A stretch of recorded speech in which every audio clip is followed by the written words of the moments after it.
Start with the cooler upside down. Set the wheel brackets in place so that they nest inside the recesses on each end of the cooler.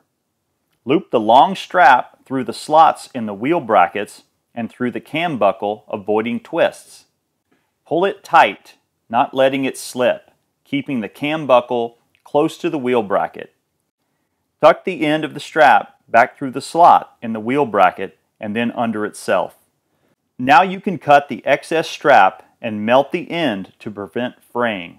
We recommend 10 to 15 inches of extra strap for tightening. Flip the cooler over onto the wheels and secure one short strap from the wheel bracket to the integrated tie-down slot.